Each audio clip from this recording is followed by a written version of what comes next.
This update had some interesting things, like Oberon's rework, Noko, arc guns. But one thing went completely under the radar. Abilities like Whipclaw now take full advantage of casting speed modifiers. You know what that means, right?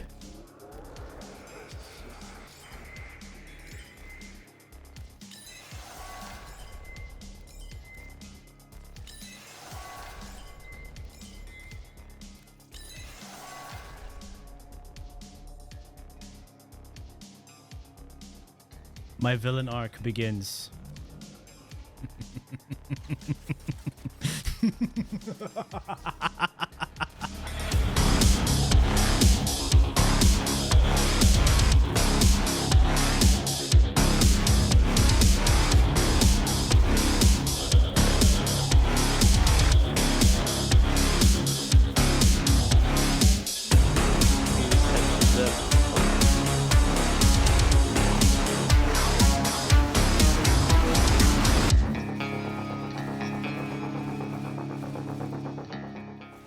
So as you can see, I took full advantage of this, and oh boy, it's the best Korra has ever felt. The whole idea of this build is trying to make a Path of Exile build in Warframe. Just take note, this is a weird Korra build because it is not building crits, it's about pure, high, velocity, map-wide clear. And what to look forward to in this build? Giga clear, insane amounts of speed, parkour velocity, some sprint speed, giga casting speed, and movement speed. There's a lot of speed in there. I'm pretty much zooming across the map and nuking, not letting animations shine, as having this much speed is a huge tactical advantage. And when I say giga casting speed, I have 287.5% casting speed. I have two different versions of this build, one built for pure speed, and the other one is a balance between speed and increases your damage. So what are some of the synergies here? As you know, I'll be equipping 5 Tau Forge Yellow Shards for the 187.5% casting speed. I'll also be using Natural Talent for that additional 50% casting speed. Well, if I want a little bit of extra, I can slip in some Power Transfer for even more casting speed. The first iteration of this build, I'll be using the Praetos as my movement speed stat stick with these two evolutions for sprint speed and parkour velocity. I also have Dispatch Overdrive equipped if I want to activate it. Easily done with any form of heavy attack. That also includes ground slams, improving my movement once again. Other than that, my primary being the Miter, it doesn't matter if it's incarnate or not, with Neutralizing Justice for the Nullies. And it also has Amalgam Serration for the sprint speed, alongside the Dexterity Arcane for combo duration. My secondary has Amalgam Barrel Diffusion for the dodge roll speed and a second Dexterity Arcane. And for even more combo duration, I have 2 Dexterity Arcanes equipped on my Arc Gun. If you haven't figured it out, all of my equipped weapons are utility. But you see, I wanted more! And that's where the second setup comes into play, where I go for even more speed. A viewer of mine suggested a smart strat, Arcane Agility and the Okina Incarnate. Reading Arcane Agility, you need to take damage to trigger this buff. And because I'm killing fast and want to move fast, I'm not going to trigger this Arcane consistently. And that's where the Aura Combat Discipline comes into play. Killing enemies will damage my health, and this triggers on-damage effects. And now you're wondering, how do you sustain yourself? Well, this synergizes with my Helmet ability, which is our energy sustain and healing at the same time. Introducing Lyceth's Hunt. It almost sounds like I'm saying Lyca. This helmet has a 50% chance to drop health orbs on melee kill, and all I'm doing is melee damage. I convert this excess health into healing and energy, thanks to the mod Equilibrium. This mod is crucial for our sustain. Also note, for the helmet, I won't be utilizing the part where it refreshes the cooldown when applying 5 or more status effects, because we kill way too fast and are only applying 3 status effects. For the Okina Incarnate, you want to have the movement speed evolution, and additionally, if you activate your Incarnate mode, you gain sprint speed and parkour velocity. Looking at the build, I have a lot of attack speed alongside quickening and true punishment. These two will help me build up combo really fast. And beside these mods, I have Galvanized Reflex and Focus Energy. These two give me heavy attack efficiency. That means they consume less combo when performing a heavy attack. And you need to perform a heavy attack if you want to activate your incarnate mode. And performing a heavy attack on an enemy, you also can trigger Dispatch Overdrive for more speed. And to help with some heavy attack wind-up speed, I have Melee Elementalist. And finally, Primed Reach is just here to have a better hit radius on melee swing. Oh yeah, you can go even faster by summoning a Volt Spectre, just so you can get the Volt speed buff. Or, you know, get a friend that plays Volt to give you the speed buff. Either way, the one thing to take away from this build is that being slow is bad. Animation shining is bad. You want to move fast while whipping. For those thinking, oh, this might hurt my little fingy, pressing the button really fast. Well, this is what I did. Watch this. My first ability is on scroll wheel.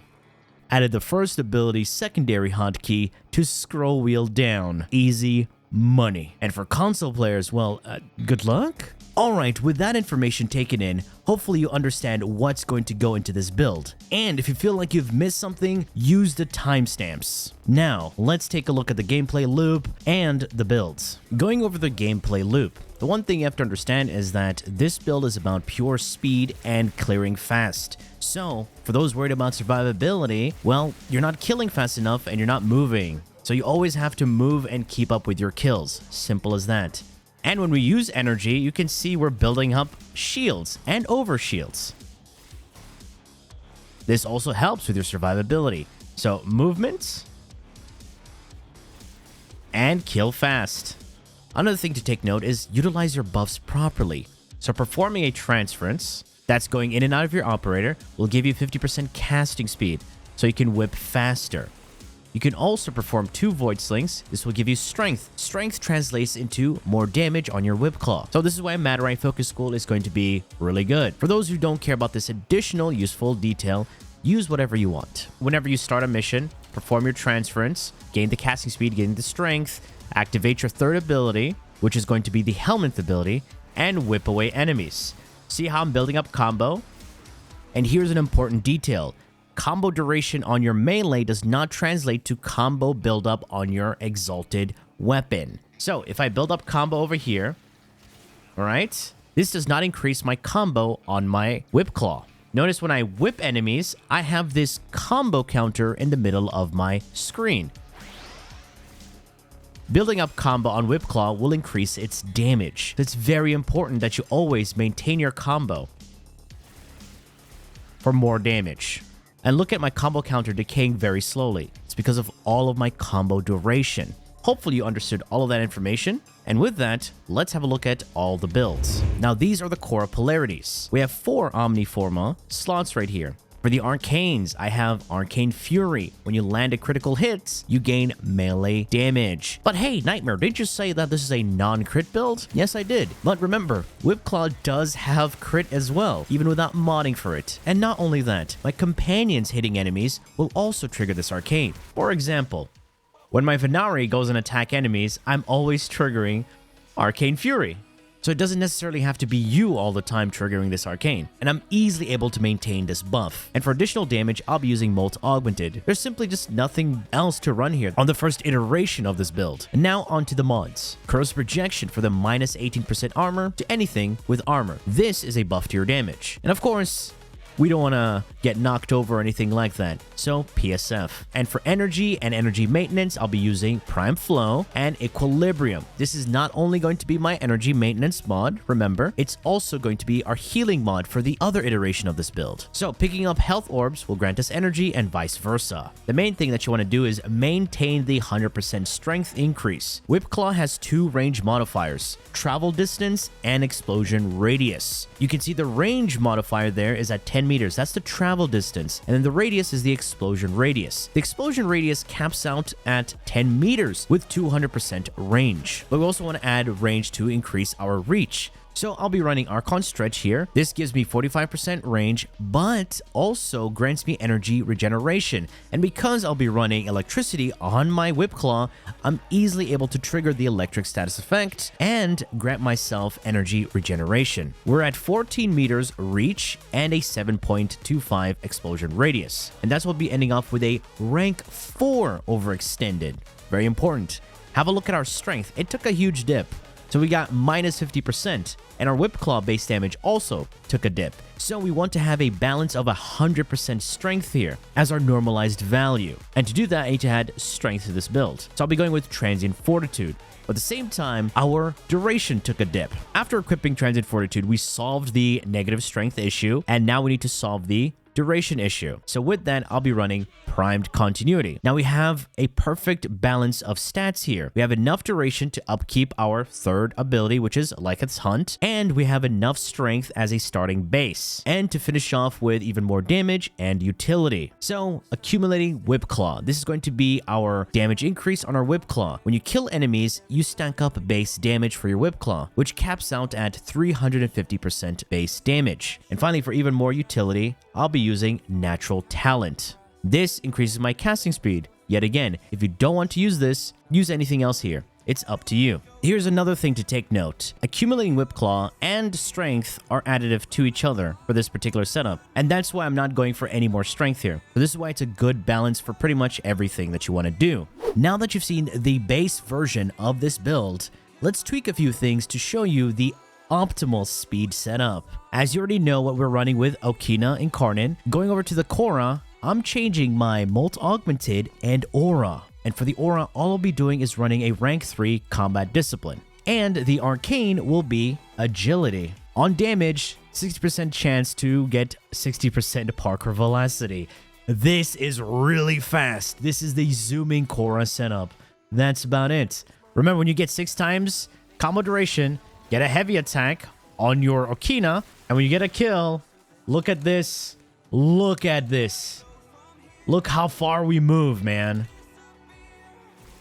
Moving on to our Whip Claw build. I will show you the main version I'm using, which is a non-crit variant and a crit version. So this is the non-crit melee influence Whip Claw. Melee influence going to be our Arcane. When you trigger an electric status effect with your melee weapon, it spreads your modded elements within a 20-meter radius, and it's not refreshable. For our mods, I have Prime Pressure Point for some modded base damage, Magnetic Rush to give me the magnetic status effect without putting 2 mods. Here's another thing. Attack speed does not affect Whip Claw, so this is just here for the magnetic status effect. It's going to be really good when you trigger this effect on Xmas units. I have Viral modded onto here. Not maxed, but just enough to give me the Viral Elemental damage. And then 2 electric mods with Voltaic Strike and Shocking Touch. These 3 mods also increase my elemental damage and status chance, but I take my status chance even higher thanks to Weeping Wounds. When you build up combo, you get status chance, and Galvanized Elementalist will increase my status chance on kill. Also, the main thing that this mod does is increase my status damage, and with this, we're pretty much doing a lot of damage.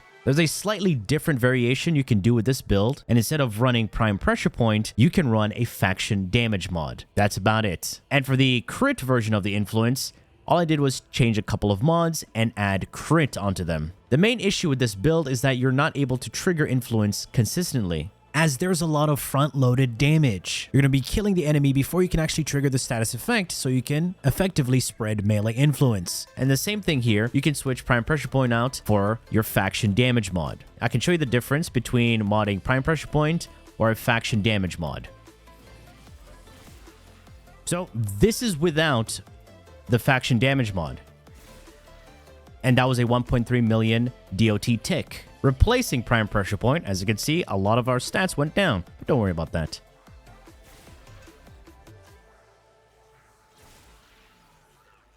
We're hitting a lot more damage.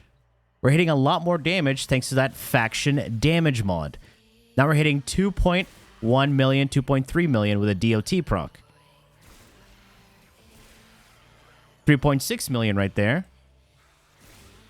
Notice that even though we replace base damage on Whip Claw, having a faction mod is way more beneficial. But, you know, the player base is like, I don't want to run faction mod and change my mods all the time. So this is why I say just go Pressure Point, you know? It's easier like that. But yes, it's way more damage running a faction damage mod here. Here's also another problem. Running a faction mod will not affect Acolyte damage. And because this is a non-crit build, Acolytes will take slightly reduced damage. So instead of one-shotting them, you have to whip them twice. That's pretty much it. And now onto our companions. Because this is Korra, we get access to 2 companions, and they're going to have different loadouts. So starting off with Venari, and you may have noticed, I still have access to Venari even though I replaced Venari. The build is as follows: Tech Assault for some survivability, but we're doing a lot of melee damage. We're able to give our companion Overguard. Unfortunately, this doesn't work for our Sentinel. And Venari also has Tandem Bond to give us some combo, Tenacious Bond to increase our critical damage. Even though we're not running a crit build, it doesn't really matter. This is here for any other setup. And the rest is some survivability and Prime Animal Instinct. And onto our utility and survivability companion. We're going to be using the Worm Prime here. The Worm Prime has a unique loadout just for Korra. Guardian to instantly replenish our shields when they break. Negate to cleanse us of status effects. Shield Charger increases my shield pool and regenerates shields. So shield.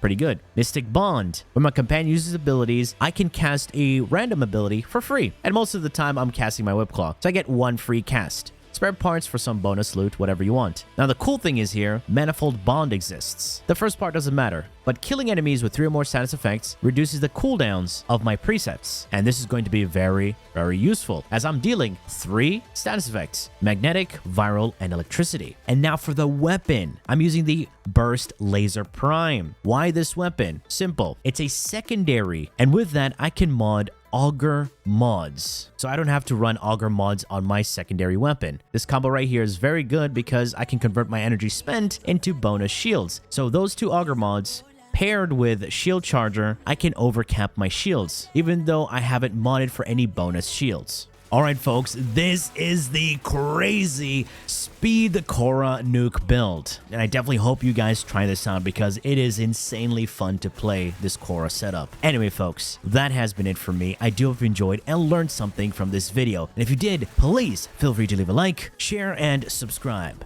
For more Warframe content, streams, and so much more, do refer to the description. Thanks for watching, and as always, a peace. Bye-bye now. Bye-bye. Alright, bye.